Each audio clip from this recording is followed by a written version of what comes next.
طالبانو ورونو بله مسئله چې ده هغه د حفظ د قرآن مسئله ده. د قرآن یادول دا فرض کفايی دي. علما وی په هره زمانه کې باید دومره انسانان وي چې د قرآن ساتنه پې وسي او قرآن باید مسلمانان یاد کی. دا په مسلمانانو فرض کفايی ده. که یو څه انسانانو قرآن یاد که د نورو غاړه پې خلاصیږي. الحمدلله طالبان ورونو د اوسنۍ دنیا کې لیبیا یو اسلامي وطن ده. تاسې به نوم اوریدلی افریقا کې په 100 کې 80% عام انسانان حافظان د قرآن دي. دا طالبانو یو لوی کرامت ته چې الله دوی ته ورکړی ده. 100 کې 80% نرانو ښځې الله پاک د دوی حافظانې ګرځولي دي او دی د قرآن هغه سره دومره ډېر شوق ده. نو اسلامي امت طالبانو ډېره ښه جذبه لري. غم دا ده چې اسلامي امت طالبانو نن زمانه کې رهبر نه لري. داسې یو څوک اسلامي امت پیدا نه که چې د مسلمانان پې باندې راټول سي، چې د مسلمانان پې راټول سي او د اسلامي امت رهبریت وکړلی سي. الله عز وجل یو سړی پیدا کړی و داسې چې اسلامي امت پې باندې راټول سو طالبانو، خو نو هغه د کاپیرانو سترګو نظر که لږ زمانې دپاره پاتې سو. ملا عمر رحمه الله د خپل عصر مجدد طالبانو، تاسې به تیر امارت پو یادیږي نه طالبانو، ما خپله پو یادیږي لږ لږ. هلته طالبانو د ټول اسلامي امت انسانان دلته راغلل 15 کلنه واکمنۍ کې. داسې یو رهبر الله پیدا که، خو دنیا وډاره سوله چې دا د اسلامي امت رهبرۍ ونه کي. داسې نه سي چې ټوله اسلامي دنیا بیا روانه کي. پرې نه خو د طالبانو دغسې امیر مسلمانانو دپاره نه ده پیدا سوی او نه به بیا پیدا سي، فکر نه کوم طالبانو. خو الله دې د مسلمانانو د ارمانونه پوره کي، د موږ په ژوند دې الله پوره کي چې اسلامي امت په داسې یو مشر راټول سي لکه په ده چې راټول ول. دا طالبانو وړه خبر نه ده. عرب ډېر کبرجن خلک هم شته پکې، خو دا هغه سړی و چې ټول اسلامي دنیا د ده تر قیادت و تر بیعت لاندې طالبانو د دنیا نړیوال تنظیم قاعدة والجهاد چې مؤسس یې څه نومېده مخکې چې شهید سوی و شهید عبدالله عظام رحمه الله، بیا وروسته شهید اسامه بن لادن رحمه الله. هغه لوی علما د دنیا د ټولې اسلامي دنیا جهادي تنظیمونو له دې سړي سره بیعت وکړه طالبانو، د ورته اعلان وکړه هلومو دا تاسې دپاره د امن جای ده، هېچا ځان نسو ټینګولی د امن وطن ورکړه. داسې یو رهبر راغی چې ټوله دنیا دپاره دا یو ډېر لوی مجاهد فکر و دې سړي کې. الله پاک دې رحم ورباندې وکړي. اوس ټیم الله تاسې طالبانو چې کله خارجي دنیا ته لاړ سئ نو چې کله دې وپېژني چې افغانان دې وي ملا عمر داسې سړي ته کوي، که کافر وي که مسلمان وي نوم یې نه ده ګول طالبانو. د نورو خلکو نومونه څوک ډېر نه یادوي. ملا عمر سړي ته داسې هغه کوي چې ډېر نر سړی وي، د دنیا مسلمانان ورته. نو یعنې اصل خبره دیجې نه را پیدا سو چې لیبیا کې 80% انسانان حافظان د قرآن دي. دا خو یو لویه مینه د طالبانو. که سم رهبران نن اسلامي امت درلودلی، اوس هلته امریکایانو خپل منځي جنګونه پکې جوړ کړي دي چې مسلمانانو هغه دبدبه او هیبت ختم کړي. په ولایتونو یې تقسیم کړي دي، په قومونو باندې تقسیم کړي، ځکه هلته ژوند داسې بدوي ژوند د کوچانۍ ده.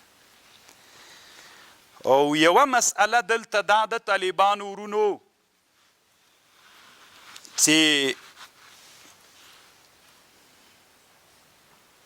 قرآن چې ته وایې دوه دي، یو قراءت علی الشیخ ده، یو سماع من لفظ الشیخ ده. دوه قراءت دي، قراءت علی الشیخ، سماع من لفظ الشیخ. طالبانو ټول اصل کې آداب د تحمل موږ په مصطلحاتو د حدیث کې بحث کوو، ټول ډیر اقسام دي، مناوله ده، وجاده ده، ټولو باندې زه بحث نه کوم. صرف دا دوه دلته یوه خبر پکې کوم. طالبانو اوله نوع چې ده له انواعو د تحمل نه هغه قراءت علی الشیخ ده. دویم سماع من لفظ الشیخ ده. قراءت علی الشیخ دې ته ویل کېږي چې عالم و قاری ناست وي، ته قرآن ورباندې ووایې او دی د تا غلطیانو ته متوجه سي او د تا غلطیانو اصلاح در وکړي. دې ته څه وایي؟ دې ته قراءت علی الشیخ وایي. یو طالبانو سماع من لفظ الشیخ ده چې استاذ قرآن درته وایي تا غوږ ورته نیولی وي. نو طالبانو ورونو افضله کوم یو ده؟ یو د قرآن په تحمل کې، یو د حدیث په تحمل کې. د حدیث په تحمل کې سماع من لفظ الشیخ اولاد طالبانو. اما سیوطي وایي په تحمل د قرآن کې دلته بیا طالبانو ورونو څوک افضل ده؟ سماع من لفظ الشیخ افضل ده. نه، سماع علی الشیخ افضل ده طالبان. سماع علی الشیخ ده افضل ده. یو د صحابو زمانه ولا ځکه امام سیوطي وایي په حدیثو کې معنا معتبره ده. څوک معتبره ده؟ معنا معتبره ده. نو چې په حدیث کې معنا معتبره سوله، هلته چې شیخ کوم عبارت ویلې سماع من لفظ الشیخ ده افضله ده. هلته په حدیثو کې څوک معتبر ده؟ معنا. او په قرآن کې طالبانو څوک؟ دلته طالبانو لفظ معتبر ده. د قراءت چې کوې دلته به څوک معتبر ده؟ ځکه قرآن ته له قاری نه زده کوې، لفظ معتبر ده. نو چې لفظ معتبر ده دلته سماع من لفظ الشیخ ده طالبانو صحیح ده، اما اولا نه ده طالبانو. ځکه اولا نه ده ځکه قاری چې استاذ وایي او تی اورې نو تی نسې زده کولی، کیدای سي هغسې زده نه کې، ته غلطیانو ته هلته متوجه کېږې چې قاری غوږ درته ونیسي، تی ورته ووایي نه درته وایي دا جې دې غلط که، دا جې دې غلط که، دا داسې که، دا بې طالبانو دا اولا ده. ځکه دلته لفظ معتبر ده. نو په قرآن کې څوک معتبر ده په تحمل کې؟ سماع علی الشیخ. په حدیثو کې څوک معتبر ده؟ سماع من لفظ الشیخ. الله دې وکړي چې په خبر پوه شوئ. خو طالبانو ورونو امام سیوطي رحمه الله سوال کړی ده. سوال یې داسې کړی وي هغه بیا څنګه کوي؟ صحابه خو طالبانو سماع من لفظ الشیخ په قرآن کې کوي. سماع من لفظ نبی علیه السلام به قرآن ویلي، صحابه به تریاد که. صحابه خو داسې خو نه، دا خو سماع من لفظ الشیخ سو. نو داسې خو نه کو چې قرآن به صحابه ویلي. بیا ډېر کم داسې راغلي دي چې قرآن به صحابه ویل، نبی علیه السلام به غوږ ورته نیولي. لکه وروسته یې وایو عبدالله بن مسعود او یو بل صحابي و لم یکن الذي کفروا چې ورباندې ویلي ابی بن کعب لکس انشاءالله. نو طالبانو ورونو مسئله داسې سوله چې سماع من لفظ الشیخ ده په حدیث کې اولا، په قرآن کې قراءت علی الشیخ. خو صحابه رضی الله عنهم خو په قرآن کې سماع من لفظ الشیخ کوله که نه. ته بیا ولې وایي چې افضل ده؟ قراءت علی الشیخ افضل ده له سماع من لفظ الشیخ نه. صحابه خو هغه. نو موږ جواب دا کوو موږ او د صحابو منځ کې ډېر فرق ده. صحابه رضی الله عنهم چې ول طالبانو ورونو هغوی چې ول الله عز وجل داسې انسانان پیدا کړي ول چې هغوی په قرآن باندې ډېر ښه پوهېدل. د هغوی د فصاحتونه ډېر ول، طبیعتونه سلیم ول، تقاضا یې د دې کولی سوله چې رسول الله نه به سماع وکړله، عین همغسې دوی قرآن ویللی سو. عین همغسې څوک ویللی سو؟ قرآن یې ویللی سو. نو هغوی طبیعتونه ډېر سلیم ول، هغوی د بد وي او د کوچاني ژوند سره بلد ول او د عربیت سره برابر خلک ول. نو هغوی چې قرآن او نبی علیه السلام ته همدغه ملګري الله برابر کړي ول چې نبی علیه السلام نه به سماع من لفظ شیخ وکړه، همغسې قرآن دوی بیرته ویللی سو. اما مونږ او تاسې طالبانو دغومره تکړه یو نه که نه.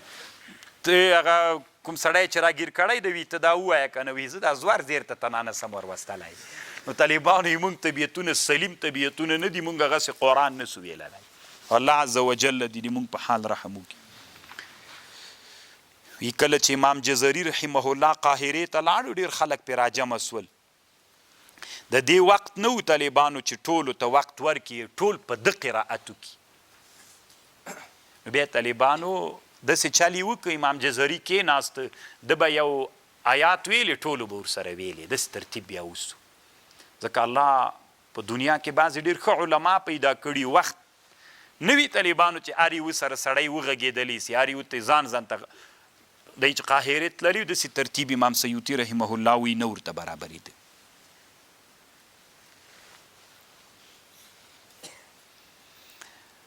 دا بله خبر سوله بله خبر طالبانو د قرآن د تجوید مسئله ده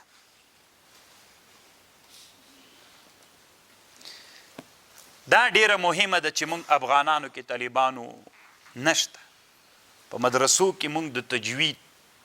سره له دې چې تجوید یو له هغه علومو نه د طالبانو چې فرض ده په مسلمانانو واجب ده هر مسلمان باندې طالبانو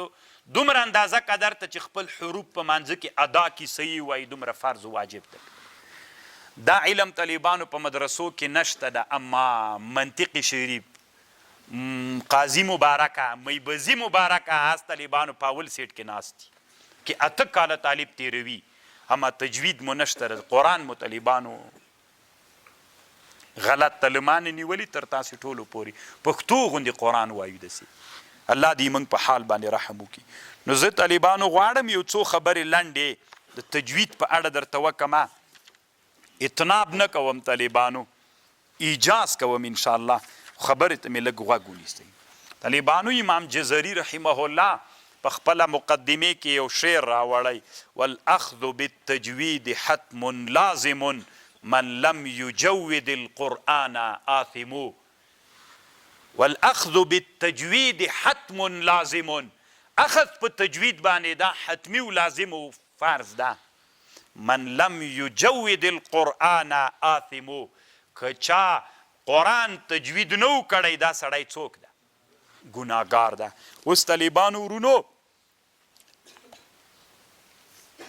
دا تجوید چې ده دا واجب سو علي قاری رحمه الله المنح الفکریه کې لیکي چې دا تجوید واجب ده اوس طالبانو څومره فرق لري قرآن ویلل ګوره پګړۍ پښتوني څنګه وایي پګړۍ یو سړی چې پښتون نه وي پګړۍ چې ورزده کوي پګړۍ نسي ویلی پګړۍ داسې وایي نو طالبانو د پښتو د اصولو سره برابر وویلې نه طالبانو سړی پې پوهېږي چې غلط یې ویلې قرآن هم داسې ده طالبانو قرآن چې په عربیت نازل ده داسې به یې زده کوې لکه عربیت غوندې تجوید به یې کوې ډوډۍ که نه اوس یو چا چې پښتون د هغه ډوډۍ وایي خو که اردو زبان ده یا فارسی زبان ده یا عرب ده یا چینایی ده یا یو بل څوک ده چې هغه ته پښتو زده کوي ډوډۍ وایي لږ ډوډۍ خو راوړه نه یې څه ویللی طالبانو پښتو یې ویلې نه طالبانو روټۍ اعلاء السنن کې علامه ظفر احمد عثماني هم دا خبر کوي پګړۍ خپلې پګړۍ لفظ یې راوړی روټۍ نو طالبانو تجوید چې ده نو دا اوس طالبانو تاسې فکر وکئ ګوره ډوډۍ روټۍ پګړۍ څومره فرق دی نو طالبانو ډیر انسانان دی قرآن داسې وایي الحمدلله رب العالمین ستا که نه دی افغانستان کې طالبانو داسې قومونه سته ده بیخي الحمدلله ویلی نه نسي الحمدلله د دما شاګردان وي کله چې په انټرنیټ کې دما تقریر نشر کوي شیخ عبدالحمید خماسي لیکلو کې طالبانو خېته ټکی ورکړی و زوی مو مړ صحیح خپل نوم یې چې لیکلی چې حی پکې طالبانو ترې ښې سوي په لیکلو کې تاسې دې نه بعد فکر پی زه یې وایم نه چې څوک دي زید و عمر بکر دغه خپله پته لګېږي زه نو طالبانو ورونو تجوید ضروری ده قرآن به داسې وایي حمالة الحطب حمالة الحطب حطب حمالة الحطب هی وګوره او حی وګوره نو طالبانو ورونو تجوید لازمی ده باید زده کو او دا فرض ده طالبانو په مسلمانانو تجوید فرض کفايی ده او په هر سړي باندې دومره اندازه چې خپل حروف پې باندې صحیح کړي دا څوک طالبانو زه نه پوهېږم چې دا علم له موږ نه ولې پښې کړي د طالبانو دما او دیتا باندې فرض ده ښځو باندې مونځ فرض ده که نه فرض ده که نه نو هغوی قرآنونه څنګه دي دی موږ او تاسې خویندې مورګانې زنانه وي چې کورونو کې دي ډېر افغانستان د ګورئ له بادغیس نه تر بدخشانه له کندوز نه تر خوستونو پورې د افغانستان د طالبانو هر چا ځان ته لهجې دي موږ کله ښځو ته ویلي چې تاسې قرآن داسې زده کوئ څه فکر کوئ طالبانو چې هغه ښځې بیا په ورځ د قیامت الله ورته وایي چې تاسې یو مونځ هم نه ده قبول نو پوښتنه به طالبانو الله له ښځو نه وکړي که له موږ علماو نه موږ علماو نه طالبانو ورونو یو حدیث مې یو کتاب کې ولیده وی الله عز وجل له جاهل نه ډېره پوښتنه نه کوي له عالم نه یې کوي د علماو دومره مسؤلیت الله په ورځ د قیامت جاهل ته نه وایي چې ولې دې نه ده زده کړی عالم ته وایي چې تا ته مې در زده کړي ولې دې نه ده ور زده کړی موږ دومره ډېر مسؤلیت ته طالبانو ورونو نو په افغانستان کې طالبانو خیر د مخ خوابدي کېږي دی موږ او تاسې مورګانې به راواخلو نو طالبانو د تاسې چې قرآن نه ده زده دي ما او د تا تجوید د هغوی به څنګه زده وي نو هغوی به هم مالتل ایاکا نعبد و ایاکا نستعین چې داسې قرآن وایي طالبانو خو وایي موږ تاسې خو بل وطن نه نه راغلي دي که نه نو دا مونځ الله ته قبول څه وایي طالبانو من لم یجود القرآن آثمو علی قاری څه وایي طالبانو رحمه الله وی د هغه څه ده دا لحن دوه قسمه ده یو جلی ده یو خفي ده چې دا که مرفوم هغه وایي څه ورته وایي منصوب وای منصوب مجرور وای دا یو د خفي دا معنا ده چې صرف هغه حرکاتو کې یو قسم هغه اظهار و ادغام دا سمه نه کوي ترقیق و ترقیق نو دی وی طالبانو یو صورت کې چې لحن جلی وي هلته ګناه ده طالبانو عقاب ده ګناه ده انسان ګناهګار کیږي من لم یجود القرآن آثمو ګناهګار دغه خویندې چې ګناهګار دي طالبانو وي ما مخکې درته ویلي د کتاب رانویر سوال ته لیکلي ول چې په ورځ د قیامت به الله عز وجل له دغه خلکو نه چې جهل یې درلودی د دوی نه به ډېره پوښتنه کوي که د علماو نه ولې تا ته مې علم درکړی و خلکو به هر چېرته چې لاړې لاسونه به دې مچو کول احترام به دې کو نو تا د خلکو ته څه شی ور زده کړي خبر خو پوهېږئ که نه الله دې موږ د مسلمانانو په حال رحم وکړي څو خبرې واورئ طالبانو بیا بیرته اصل ته راځو اوس طالبانو ورونو امام سیوطي رحمه الله دلته لیکي چې قرآن کې یو تحقیق ده یو تحقیق قرآن ویلل دي یو حدر قرآن ویلل دي یو تدویر قرآن ویلل دي تحقیق قرآن ویلل دې ته ویل کېږي چې قرآن داسې وایي چې هر حرف ته خپل حق ورکړي هغه حرکات ټول ادا کې د تجوید د قواعدو موافق دې ته تحقیق ویل کېږي حدر دې ته ویل کېږي طالبانو چې حروف ټول ادا کوي صرف په بعضې حالتونو کې هغه حرکات اختلاس کوي خورې نه وایي دې ته څه وایي طالبانو دې ته حدر وایي حدر چاته وایي ادراج و سرعتها قصر کې تخفیفو کې تسکین کې اختلاف بعضې دا ادغام و دا بعضې شیان لږ لږ و اختلاس و اکثر یعنی حرکات خوري حروف ادا کوي دې ته حدر ویل کېږي تدویر بین بین ده تدویر دا دریم مرتبه د قرائت ته تدویر هغه ته ویل کېږي طالبانو ورونو چې قرآن داسې ووایې قرآن داسې ووایې چې د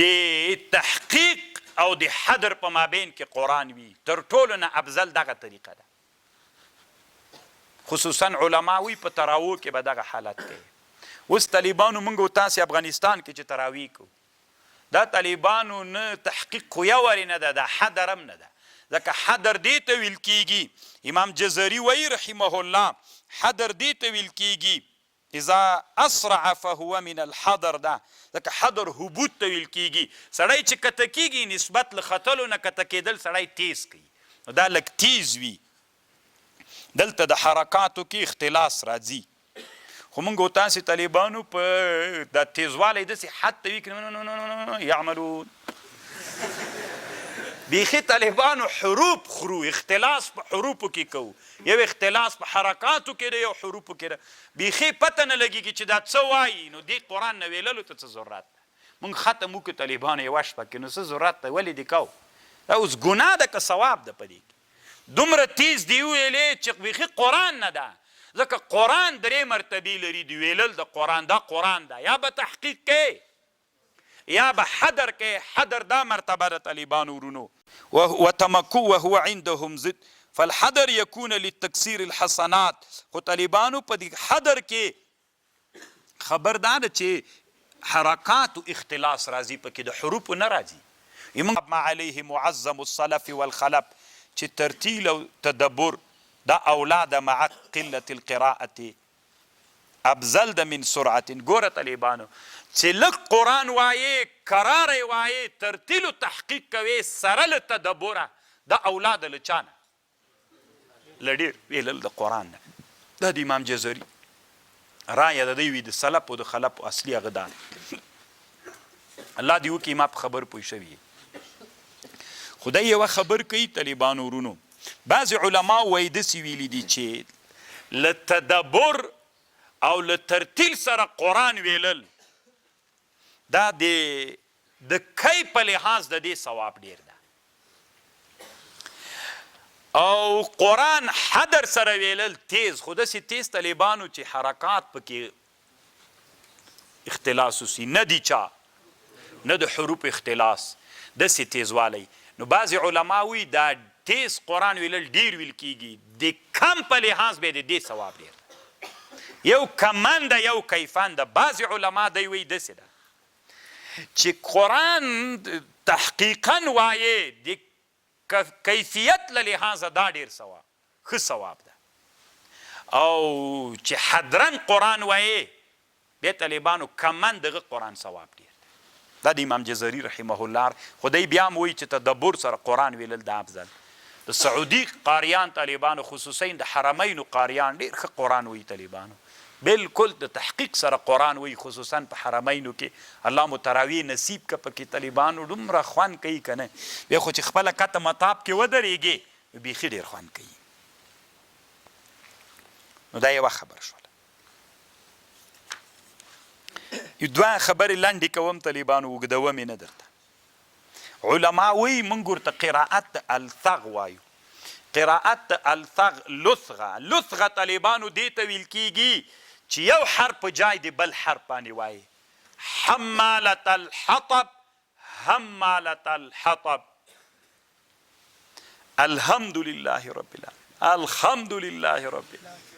إياك نعبد وإياك نستعين. دا طالبانو یا حرف په جای د چا ویل سو، دې ته لثغه وایي. د الثغ قراءت څنګه ده طالبانو؟ تاسې اوس طالبانو د علاء السنن رحمه الله خبرې ته غوږ سئ. د ده محاکمت شی ده. دی داسې وایي که د چا کې لثغه وه، یو حرف په جای د بل حرف باندې ویلې، بیا نو داسې چل دی وکړي. د ده خو امامت یو ورې نه صحیح کېږي، د ده امام قراءت خو یو ورې نه صحیح کېږي. چی دی وکړي؟ دی د داسې چل وکړي خپله د اوس خپل مونځ څنګه ده، خپل مونځ دی د اجتهاد و کوشش وکړي. که نه کېده، دا نه کېدل به هم د ده خبره نه وي.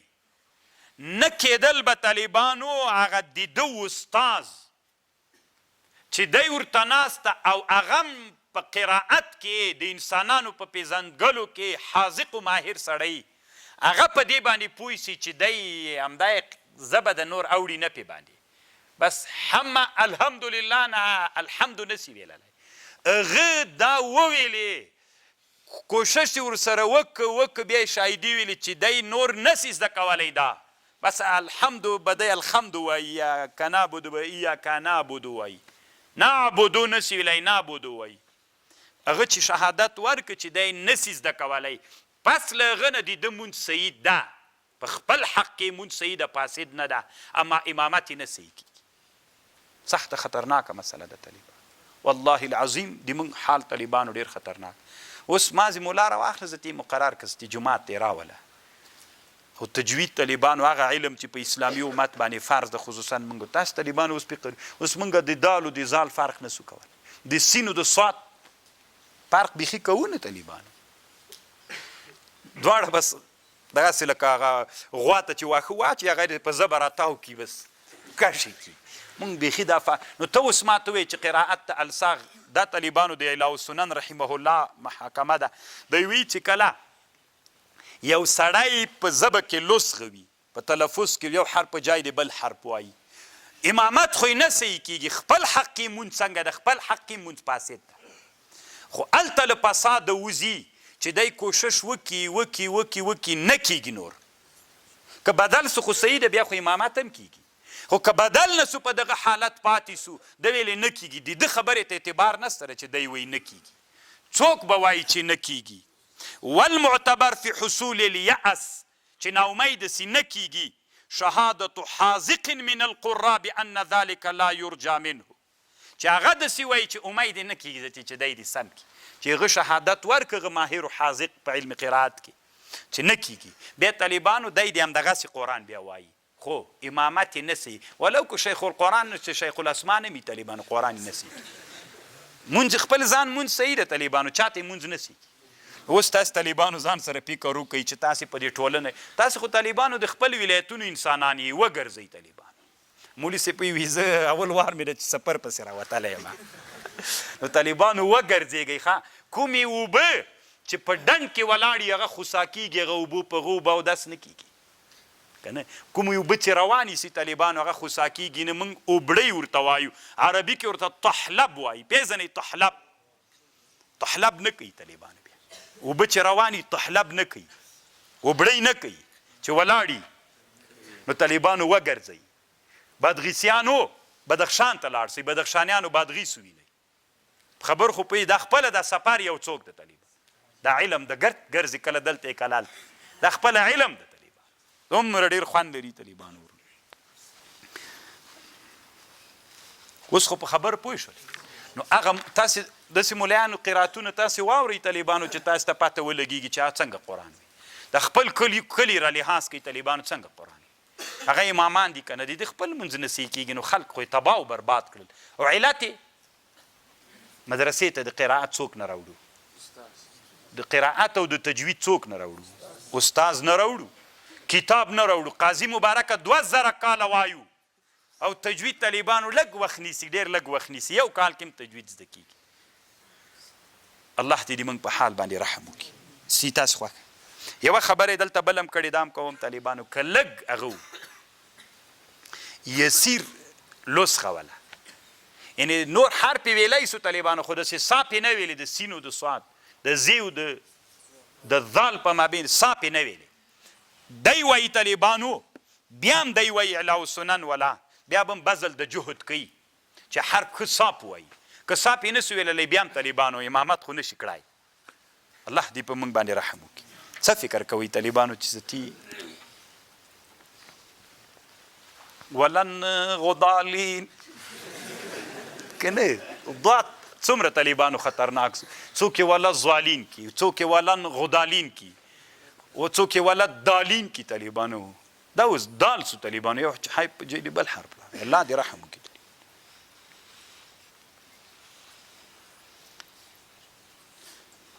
رسول صلی الله علیه وسلم وی من احب ان يقرأ القرآن غضا كما انزل فليقرأ قراءة ابن ام عبد که څوک خوښوي دا چې قرآن داسې وایي غضا غض څه معنا طالبانو تازه چې دا قرآن څنګه هغسې قرآن وایي لکه نه وایي چې الله طرف نه نازل سوی هغسې قرآن وایي نو داسې قرآن دی بیا د قرآن وایي قراءت د ابن ام عبد عبدالله ابن مسعود ښیي د الله له طرف نه چې تازه قرآن نازل سوی هغسې قرآن به طالبانو په صحابو کې ابن مسعود ویلی څومره خوند به یې کو هغسې قرآن وایي رسول صلی الله علیه وسلم یو ورځ ورته ویلي عبدالله ابن مسعود ته وی په ما قرآن وایه چې دې څه وایي طالبانو قراءت علی الشیخ رسول الله ورته وایي ما ته قرآن وایه هغه ورته ویلې په تا نازل د څنګه یې ویم وی زه دا خوښوم هدایات ویلې طالبانو سورت نساء شروع کړه دیجې ته چې راورسېد فکیف اذ جئنا من کل امة بشهید وجئنا بک علی هؤلاء شهید نبی علیہ السلام ورته وکتل حسبک بس ده ما چې نبی علیہ السلام ته وکتل د نبی علیہ السلام سترګو نه اوښکې بهېدلې نو طالبانو داسې قرآن وایي اقرأوا القرآن بلحون العرب قرآن وایي په لحونو د عربو باندې و ایاکم ولحون اهل الفسق د اهل فسق او د اهل عشق د لحونو نه ځان وساتئ قرآن هغسې مه وایي طالبانو علما وایي کوم قرآن چې په لحونو د عربو باندې ویل کېده هغسې قرآن وایي که د موسیقي د قواعدو مطابق قرآن ویل کېده بې طالبانو داسې قرآن تاسې مه وایي لحونو د اهل عشق داسې قرآن مه وایي حتی دغه قرآن ته کینئ طالبانو دا نننۍ دنیا کې چې ښه قرآن وایي سعودیان قاریان ښه قرآن د شرعي د قواعدو مطابق دوی قرآن وایي قاریان او د مصر قاریان طالبانو بیا زور کې ډېر خوند خو کوي طالبانو خو د دې اورېدل هم ناروا دي تاسې به قرآن نه اوس منع کوي طالبانو زه نه وایم علي قاری وایي رحمه الله د امام زیلعي نه نقل کوي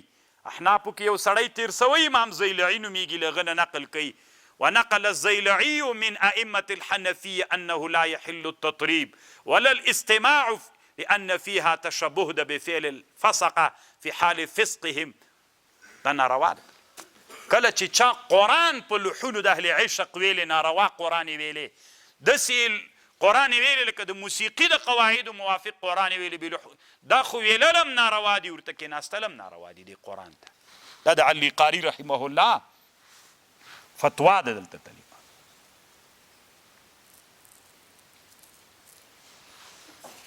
داسې قرآن وایي طالبانو ورونو علي قاري رحمه الله وی یو عالم نه نقل کړی تقی الدین محمد بن احمد الصائغ المصري شافعي عالم تیر سوی ابن صائغ نومیږي وایي د یو ورځ نورې غږ ډېر ښه غږ نه و خو قرآن یې ډېر خوندور ویلی یو ورځ د سحر مونځ ده د سحر په مانځه کې داسې ویلې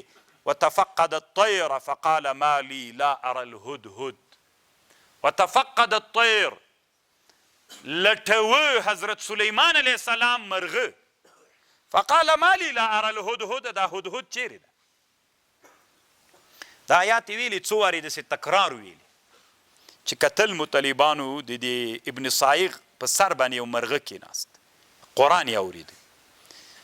کتل مو ورومو کتل مرغه ته چې مونځ خلاص و چې دا هدهد مرغه و دومره خوند یې کو طالبانو نو قرآن هم یو ډېر مؤثر کلام د طالبانو ډېر تاثیر په انسانانو باندې کوي د دغه عالم د قرآن اورېدلو د وجې نه طالبانو الله عز وجل وي ډېر انسانان یو بل عالم یې ښودلی امام ابي علي البغدادي سبت خیاط وي د ده په وجه بغداد کې ډېر نصرانیان قرآن به ویلي الله لکه د اوس اخرینۍ زمانه کې طالبانو یو سړی تیر سوی عبدالباسط قاری عبدالباسط عبدالصمد رحمه الله یعنې قرآن طالبانو بیخي ډېر نادر خوند کوي که نه ډېرو قاریانو قرآن ویلی ده خو د ده غوندې قرآن طالبانو چې داسې انسانان یې ولړزول او د الله دین ته انسانان را جلب کړل الله دې موږ هم داسې قرآن زده کړي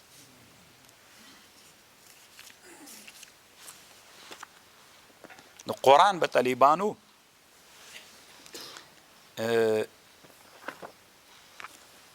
یا به تحقیق کوي یا به څوک کوي یا به حدر کوي او یا به تدویر کوي په دغه درې طریقو باندې به قرآن وایي او قرآن کې طالبانو علامه ظفر احمد عثماني رحمه الله وایي په قرآن کې ترقیص کول دام ناروا ده ترقیص یو ترعید ده امام سیوطي وایي قرآن کې ترعید ناروا ده ترعید دې ته ویل کېږي چې قرآن داسې وایي لکه یخ سړی چې نیولی لړزیږي ته داسې قرآن وایي یا ترقیص دې ته وایي طالبانو چې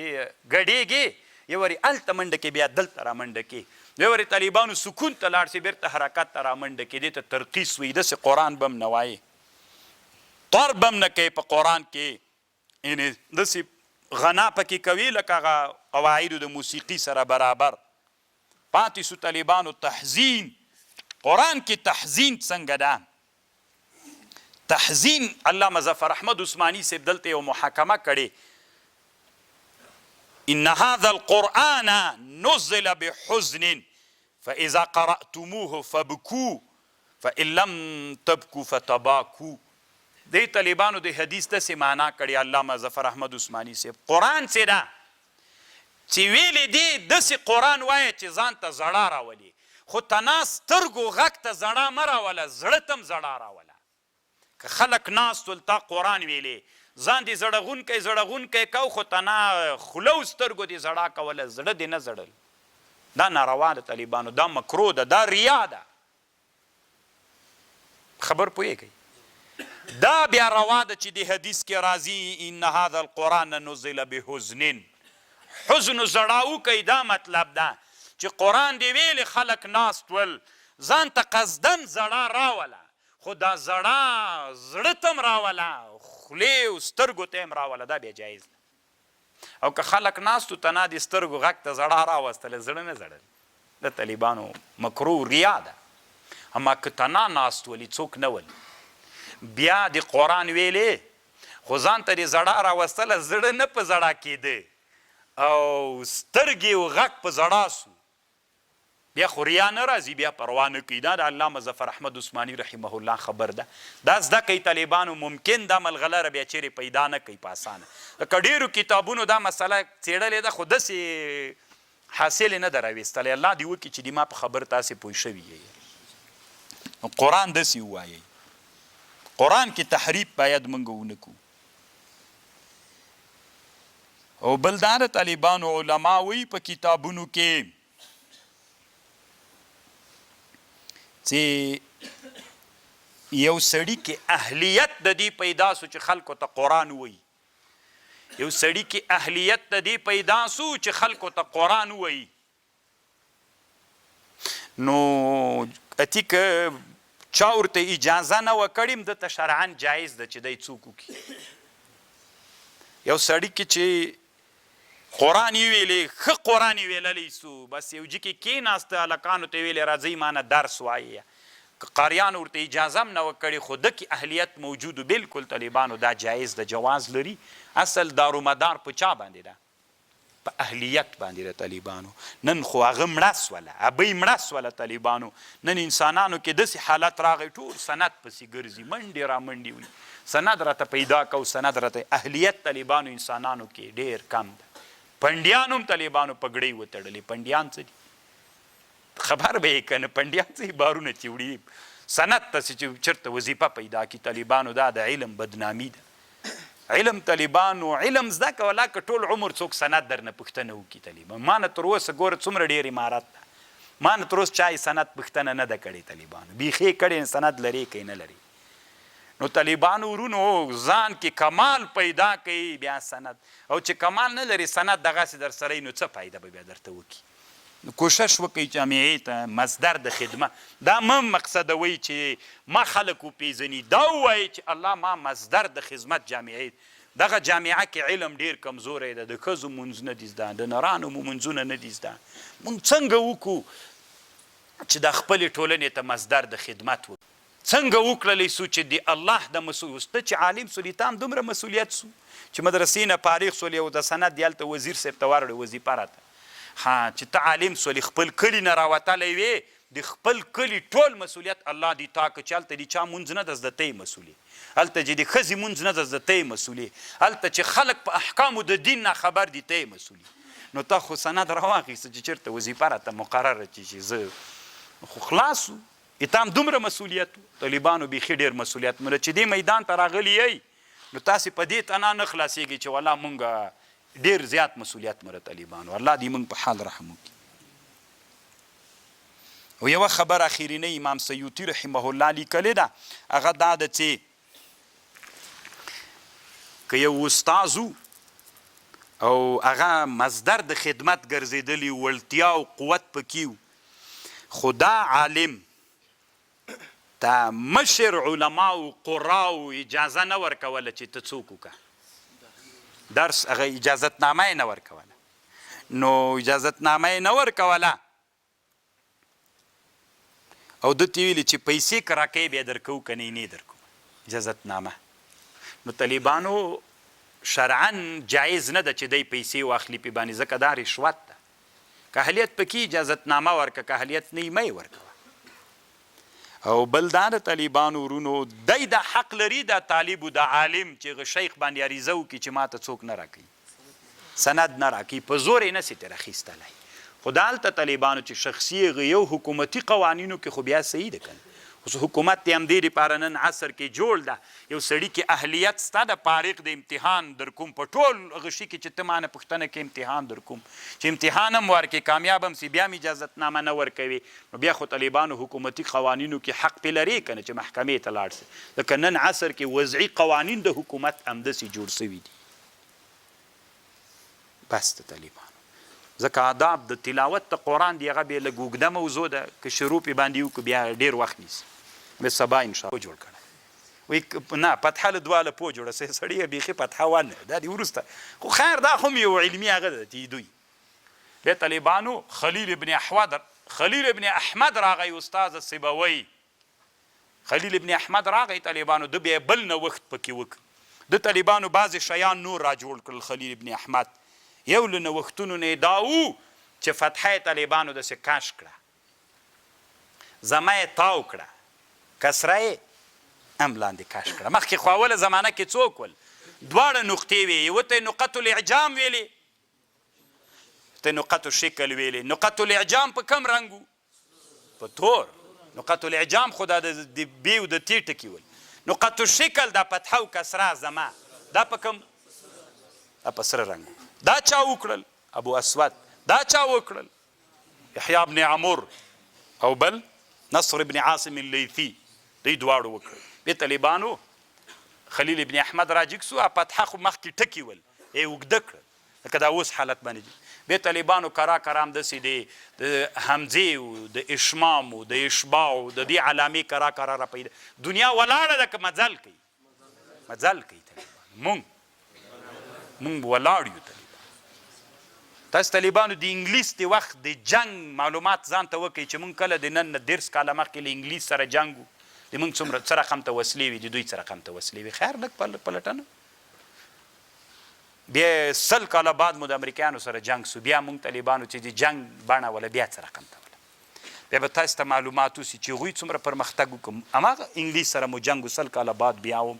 هغوی څومره پرمختګ کړي و مونږ څومره ډېر پرمختګ وکړو او علت دا د طالبانو ما تاسو ته غاوله ورځ باندې یوه خبره وکړله که غواړئ چې ټولنه مخته بوځئ داسې یو سنګر جوړ کړئ لکه علامه ابوالحسن چې هغه سنګر هم طالبانو دین وي او هم علم وي دا خو مونږ چې زده کوو دا خو دین ده طالبان دا خو به خود زده کوو خو څوک هم باید زده کوو علم طالبانو چې دا نن تاسې ورته علوم عصري وي یا یې مباح بله یا مباح نه دي طالبانو دا نن په اسلامي امت فرض قرآن وی واعدوا لهم ما استطعتم من قوه ومن رباط الخيل داسې وسلې جوړې کوي ترهبون به عدو الله وعدوه چې خپل دښمن پې وویروئ کمې وسلې نه طالبانو دښمن ډارېږي داسې بلاستیکي توغندۍ نه ډارېږي طالبانو د کروس توغندۍ نه ډارېږي چې له غږ نه تیز حرکت وکړي طالبانو د دښمن په اهدافو ولګېږي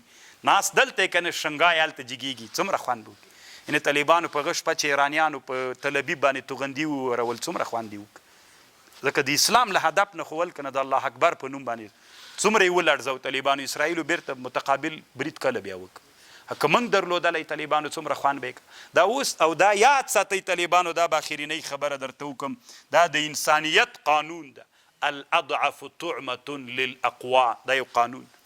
هر ضعیف دی چا مړی ده فکر وکړئ د حیواناتو کې فکر وکړئ کوم حیوان خوري د ځان نه قوي که ضعیف منئ دا طالبانو دا د ژوند قانون د دنیا کې کم مملکت لاندې کوي استعمار کوي نیسي افغانستان طالبانو یو وارې چا ونیو انګلیس ضعیف وکنه بیا چا ونیاو دا اوس یاد ساتئ طالبانو دا منم چې الهي نصرت ته دا منم خو د الله قانون به منې ما من مولود الا یولد علی الفطره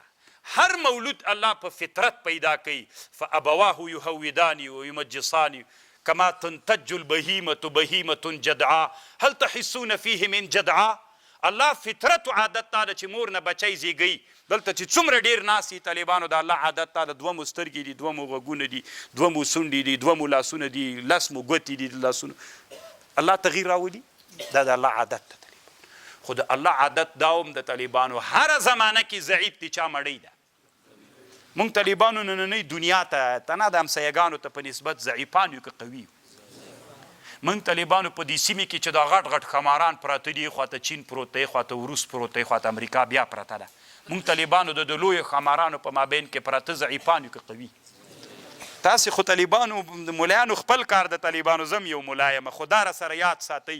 که موږ په دغه ضعف حالت پاتې سو بل کافر بیا راځي بیا مو خوري لکه وږی سي طالبانو چې خامار وږی سي بیا مو خوري او موږ تیاره ښه مړی یم یو طالبانو ځکه مړی داسې یو چې هر څه مو پاتې دي دا یاد ساتئ الاضعفو